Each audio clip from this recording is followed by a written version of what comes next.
Hello everyone, स्वागत है आप सबका आपके अपने इस YouTube प्लेटफॉर्म पर, है ना। और आज हम बात करेंगे अंतिम लेसन के बारे में, है ना, जिसका नाम है अपशिष्ट जल की कहानी। अपशिष्ट जल की कहानी। तो तैयार हो जाइए फटाफट अपशिष्ट जल की कहानी सुनने के लिए। ठीक है, चलिए स्टार्ट करते हैं। आप सबको सलाम, नमस्ते, सत श्री अकाल, आदाब, गुड मॉर्निंग। ओके, स्टार्ट करें।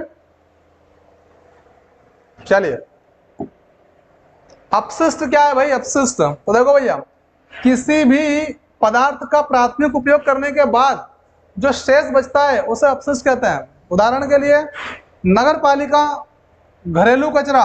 भाई नगर पालिका वाले आते हैं कि सुबह सुबह आपके घर में? आते हैं कि नहीं आते? आते हैं ना कचरा लेने के लिए। हाँ, गाड़ी आती है ना वो। तो नगर पालिका मतलब घरेलू कचरा, जल अपशिष्ट, और साथ ही साथ सीवेज, शारीरिक मलमूत्र, रेडियोधर्मी पदार्थ, अपशिष्ट इत्यादि।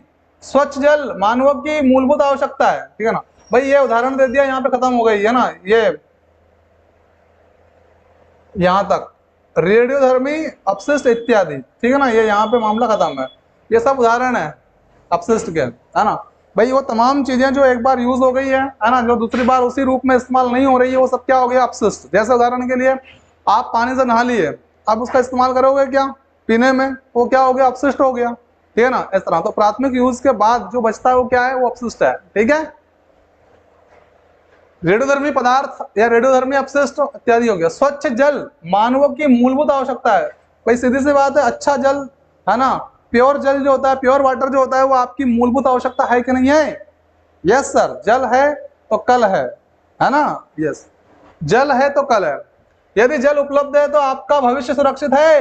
बताओ, बिना जल के रह पाओगे क्या? नहीं रह पाएंगे सर। हाँ, तो जल को बचाए रखो। ठीक है, 22 मार्च विश्व जल दिवस मनाया जाता है। तारीख नोट कर लो फटाफट से, कौन सी तारीख है? 22 मार्च को विश्व जल दिवस मनाया जाता है। ठीक है, अपशिष्ट जल, है ना, घरों का वाहित मल, उद्योगों, अस्पतालों, कार्यालयों और अन्य उपयोगों के बाद प्रवाहित किए जाने वाला अपशिष्ट जल होता है। भैया समझ में आ गई बात? कौन सा होता है अपशिष्ट जल?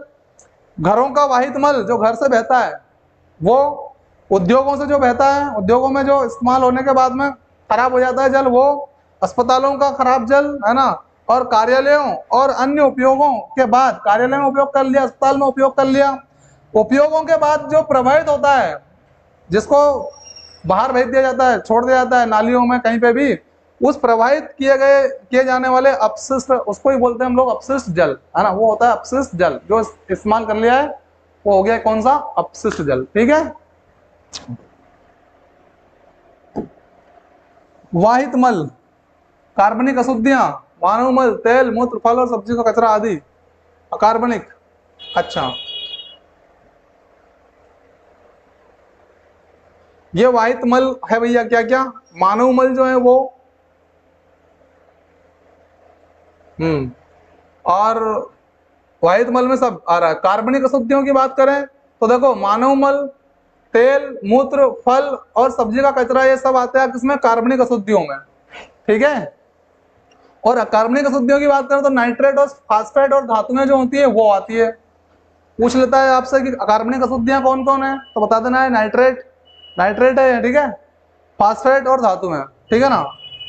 पोषक तत्वों की बात करें तो फास्फोरस और नाइट्रोजन युक्त पदार्थ आदि पोषक तत्वों में। जीवाणु की बात करें तो विब्रियो कॉलेरी, क्या नाम है इसका? विब्रियो कॉलेरी, है ना। और इसका नाम है साल्मोनेला टाइफी। क्या बोलते हैं? Salmonella, salmonella, salmonella typhi. ठीक है ना, आदि, ये जीवाणु का नाम है। सूक्ष्म जीव की बात करें तो प्रोटोजोआ क्या है? प्रोटोजोआ एक सूक्ष्म जीव है। ठीक है ना।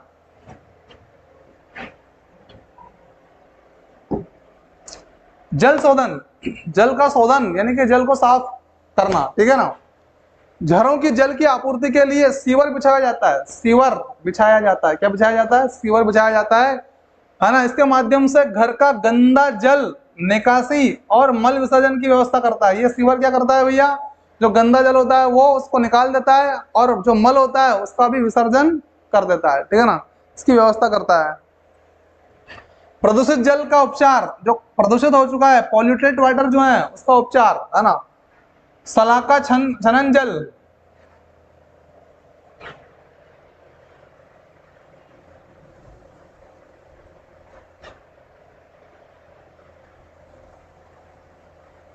देखो प्रदूषित जल का उपचार कैसे कैसे कर सकते हैं आप लोग, शलाका छान के कर सकते हैं उसको, ठीक है ना। और ये कुछ उसने एक साथ जोड़ दिया है, अलग अलग चीज है ये, वातित द्रव को फिल्टर करके, जो बहता हुआ जल है उस बहते हुए जल को क्या कर सकते हैं अपन, फिल्टर कर सकते हैं, इससे भी वो क्या हो जाएगा, शुद्ध हो जाएगा, ठीक है ना, फिल्टर करके। और बालू अलग करके, ग्रिट और बालू अलग करने की जो टंकी होती है वो अशुद्धियों को दूर कर देती है जल की, ठीक है ना, तो उससे भी आप जल को शुद्ध कर सकते हैं। स्वच्छता और रोग की बात करें यहाँ पे, तो स्वच्छता की कमी और संदूषित पेयजल, जो दूषित पेयजल होता है वो रोगों का कारण बनते हैं भैया। अगर आप लगातार दूषित जल पिएंगे तो कहीं ना कहीं आप क्या हो जाएंगे, रोगी हो जाएंगे, रोग आ जाएगा आपके अंदर, ठीक है ना। यस, रोग की बात करें कौन कौन से हो सकते हैं, हैजा हो सकता है, टाइफाइड हो सकता है, पोलियो हो सकता है, हेपेटाइट हो सकता है, और पैचिस हो सकता है ना। देखो भैया, हैजा से भी आपकी क्या प्रभावित हो जाएगी, आंत प्रभावित हो जाएगी, क्या हो जाएगी, आंत। टाइफाइड से भी आपकी क्या प्रभावित होती है, आंत प्रभावित होती है। पोलियो और हेपेटाइटिस, है ना, तो पोलियो की बात करें तो ये एक वायरस जनित रोग होता है, ठीक है ना। हेपेटाइटिस से क्या प्रभावित होता है, यकृत, आपका जो लीवर होता है ना वो प्रभावित होता है, ठीक है ना। और पेचिस से आंत प्रभावित होती है ना। ज्यादातर संदूषित जल जो होता है उससे आंत ज्यादा प्रभावित होती है, ठीक है।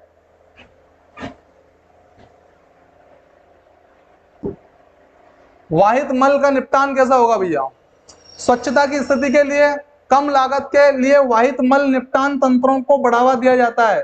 जो वाहित मल जो होता है ना, बहता हुआ जल या मल, सॉरी, वाहित मल जो होता है उसको निपटान तंत्रों को बढ़ावा दिया जाता है, उनको निपटाने के लिए सिस्टम लाए जाते हैं, है ना, उनको बढ़ावा सरकार देती है। इसके लिए अपने पर्यावरण को स्वच्छ और स्वस्थ रखने में हम सभी को भूमिका निभानी चाहिए भैया।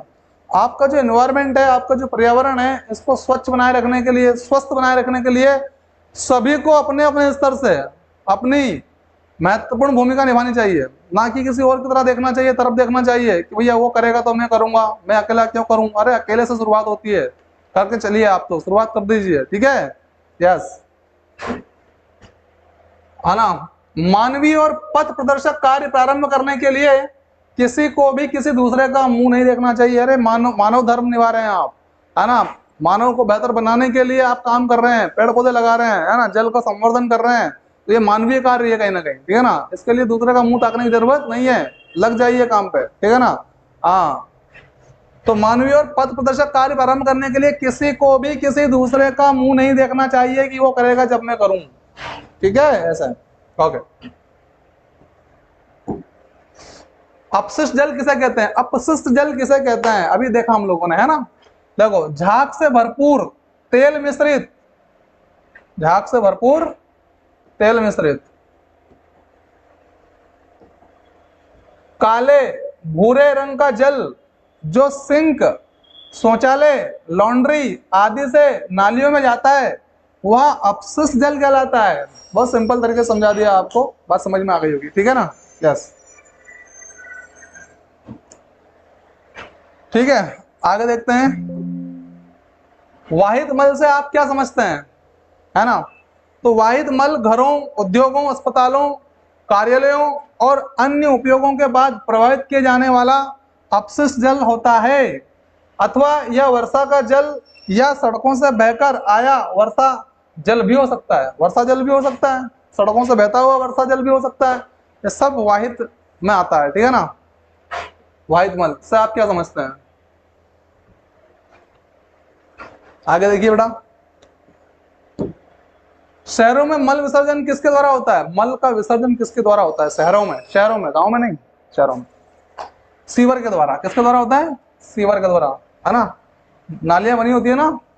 हाँ, आगे देखिए, वाहित मल में क्या क्या मिश्रित होता है भैया? जो वाहित मल बहता हुआ मल है उसमें क्या क्या मिश्रित हो सकता है ना? देखिए, वाहित मल एक जटिल मिश्रण होता है। जटिल मतलब बहुत ज्यादा कंजस्टेड मिक्सचर होता है एक तरह का, है ना, बहुत सारी चीजें मिली होती है उसके अंदर, जिसमें निलंबित ठोस कार्बनिक और अकार्बनिक अशुद्धियां होती है ना, पोषक तत्व होते हैं, मृतजीवी और रोगवाहक जीवाणु और अन्य सूक्ष्मजीव होते हैं इसके अंदर। ये सभी चीजें होती है इसके अंदर, ठीक है ना।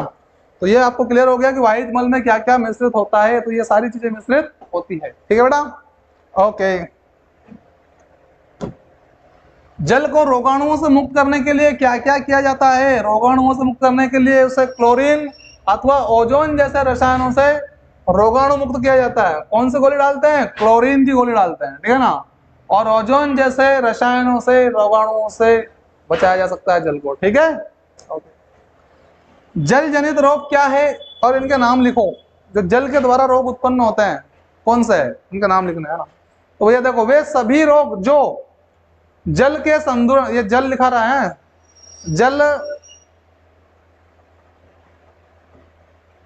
जल के संदूषण से उत्पन्न होते हैं, जल जनित रोग कहलाते हैं। अब जन जनित रोग है पोलियो, मेनिनजाइटिस, हेपेटाइटिस, पेचिस एवं पीलिया रोग आदि। ये सारे किसके द्वारा होते हैं भैया? जल के द्वारा होते हैं, ठीक है ना। जैसे हेजा, टाइफाइड वगैरह वगैरह, ये भी, ठीक है। क्लियर हो गया? आगे बात करते हैं। अपशिष्ट जल को कहाँ उपचारित किया जाता है? अपशिष्ट जल को कहाँ उपचारित किया जाता है? देखो भाई, अपशिष्ट जल को वाहित मल उपचार संयंत्र में उपचारित किया जाता है। अपशिष्ट जल को वाहित मल उपचार संयंत्र में उपचारित किया जाता है। चित्र आपने देखा होगा अपनी बुक में, ठीक है ना। ओके, चलिए आगे आपको लाइक, शेयर एंड सब्सक्राइब करना है। आज हमारी क्लासें यहाँ 7th की क्लास खत्म होती है। कैसी लगी है सारी क्लासें आपको, है ना। और इन क्लासों को हम अपडेट करके लेके आने वाले हैं आपके सामने, है ना, जिसमें निश्चित रूप से चित्र भी रहेंगे कंप्लीटली, है ना। और फुल डिटेल क्लासें आपकी डल चुकी है यूट्यूब के ऊपर, ठीक है ना। आप वहाँ जाके study with dear Khan sir channel पर आप ये देख सकते हैं। वहाँ पर सारी चीजें आपको मिल जाएगी। प्लेलिस्ट में जाइए और वहाँ से देख सकते हैं आप, डिटेल पार्ट अगर आपको देखना है तो, ठीक है ना। ओके, तो अगली क्लास 8th में हम मिलते हैं आपसे, है ना। लेसन वाइज पढ़ेंगे उसको भी एक एक करके, ठीक है बेटा। थैंक यू, टेक केयर, ध्यान रखिए अपना और अपनों का। Thank you.